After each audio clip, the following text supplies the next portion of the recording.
All right, let's roll on. Siege. This is a 3 level. What's up, Natsu? Wait, did I say that already? Say it again.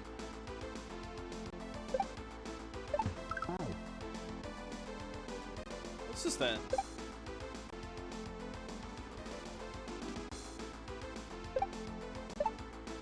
Oh, maybe like that. Yeah, probably like that. You've been making me do a lot of those Koopa pickup. Yeah, there we go, there we go, there we go. Oh, I see. Oh, I see. Oh. Oh. You rise. Oh, okay, pal. You rise up with any shell you touch. Gotcha.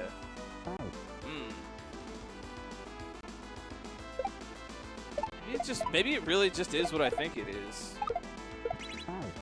Yeah, that's what that is. Huh, okay. Okay. I was thinking like, well, there's no way it's that, but that actually is. Yep, that's 100% what it is. Okay, cool. Cool. Awesome. I just didn't think you'd pull that one on me. Cool. Clever. Da, da, da, da, da. What's that phrase from?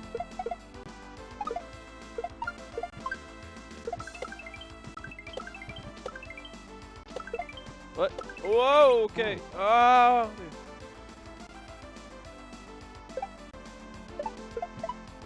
Rum Hack Races is a channel that we started. I am one of the founding members of Rum Hack Races. But for the channel, it's a community channel. It's not. It isn't on my channel, and it's not solely my thing. And as well as that, I don't take any money that Rum Hack Race makes. Whatever Rum Hack Races makes for bits and subs and whatever, that goes back into the community, and we use that to commission emotes and just do things, keep our server up for the website so we can pay the cost for that, and just put it into doing community events. Nobody's making any money on Rum Hack Races, but that's not the point. Like, we're all cool with that. It's a volunteer organization, but I am one of the founding members.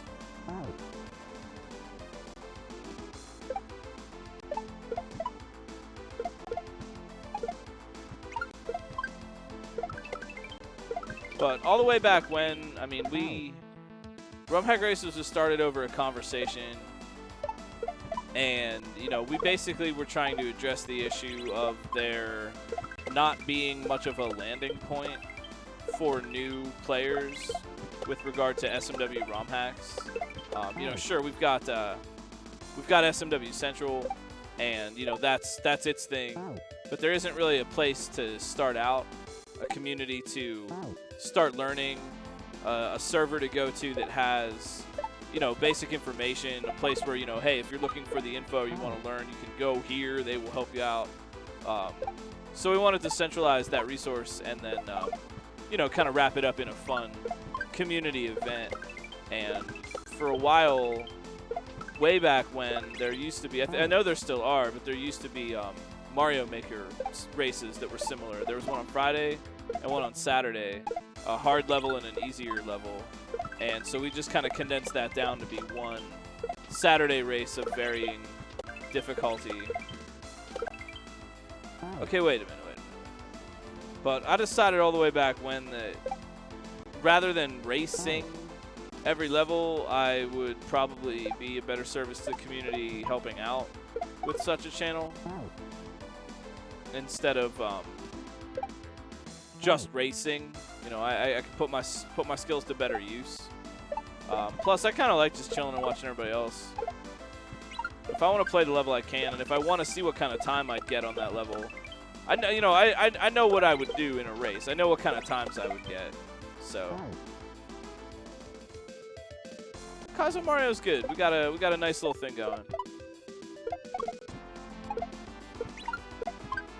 Yeah, I think you'll find that a lot in DIY type spaces, of which Kaizo Mario is one.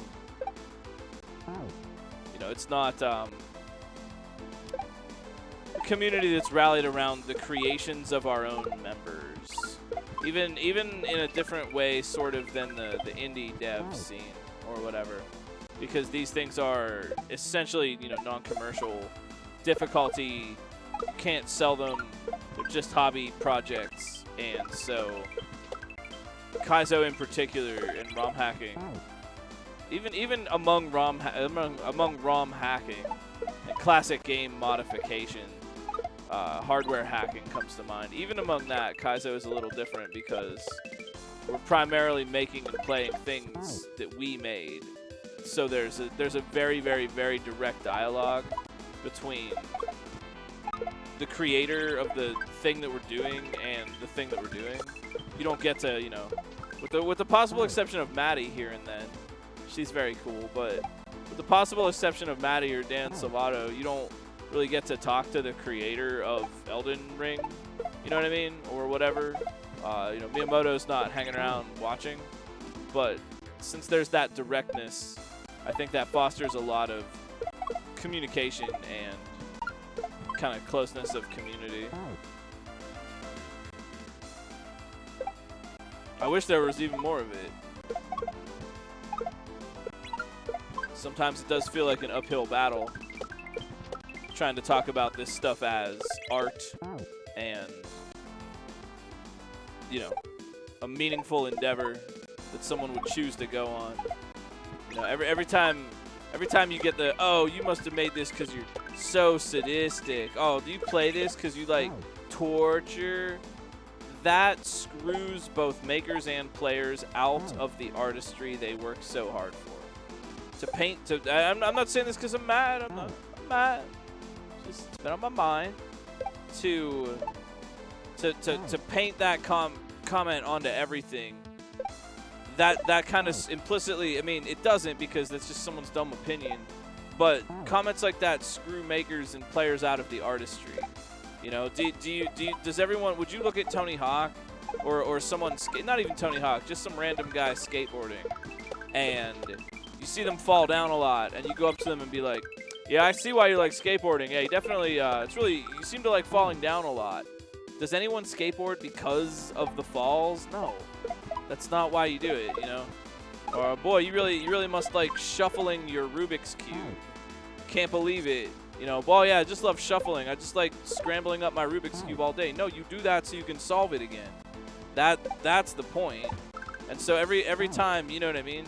So every time someone is like, oh, you must make this because you're just, like torturing people, you're sadistic. It's just like, frick you, give me back my artistry.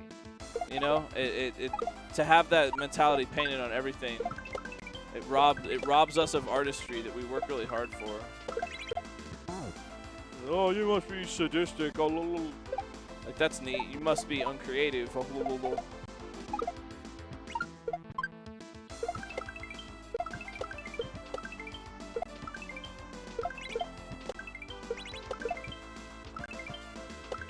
there we go.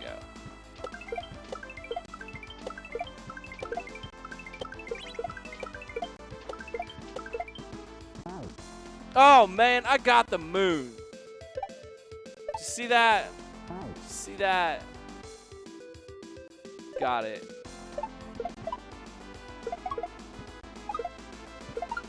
I wanted to win it on that one, but you know.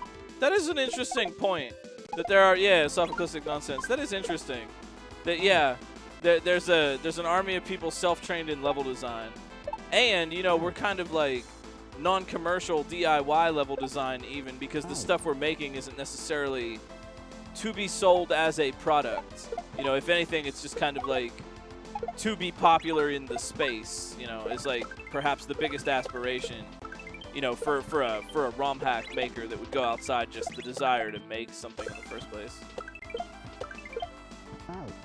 Oh. And there are like whole conversations about level design and game design and philosophies and sub-philosophies.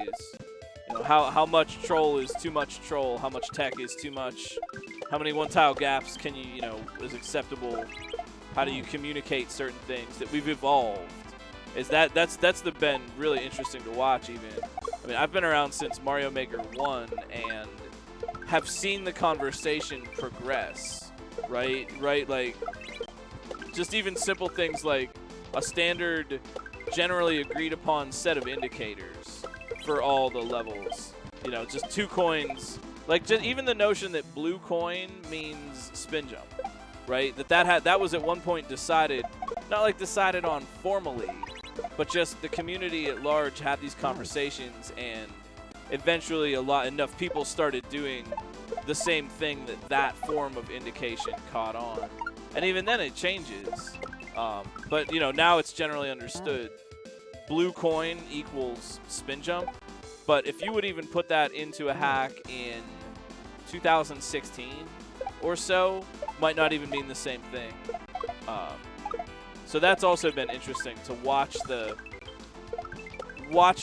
collective consciousness about level design and the general wisdom metamorphosize and evolve over the years. I mean, my very first Mario Maker level was enemy spam. It was literally just enemy spam. I'll show you. It wasn't good, right, in like a conventional design sense. No. Yeah, you know, you may have heard. I think a good way to talk about like shell and item abuse hacks is that you know that like the regular Mario levels are often called athletic theme. What type of level is that level? It is an athletic level.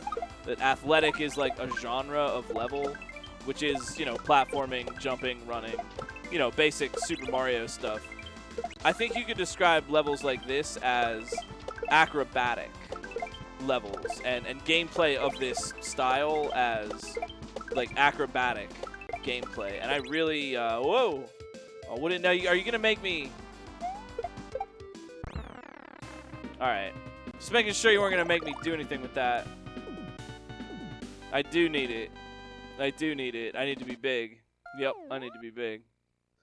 But yeah, acrobatic gameplay, which is something I think is really cool. That was a good one. That one wasn't so hard, actually.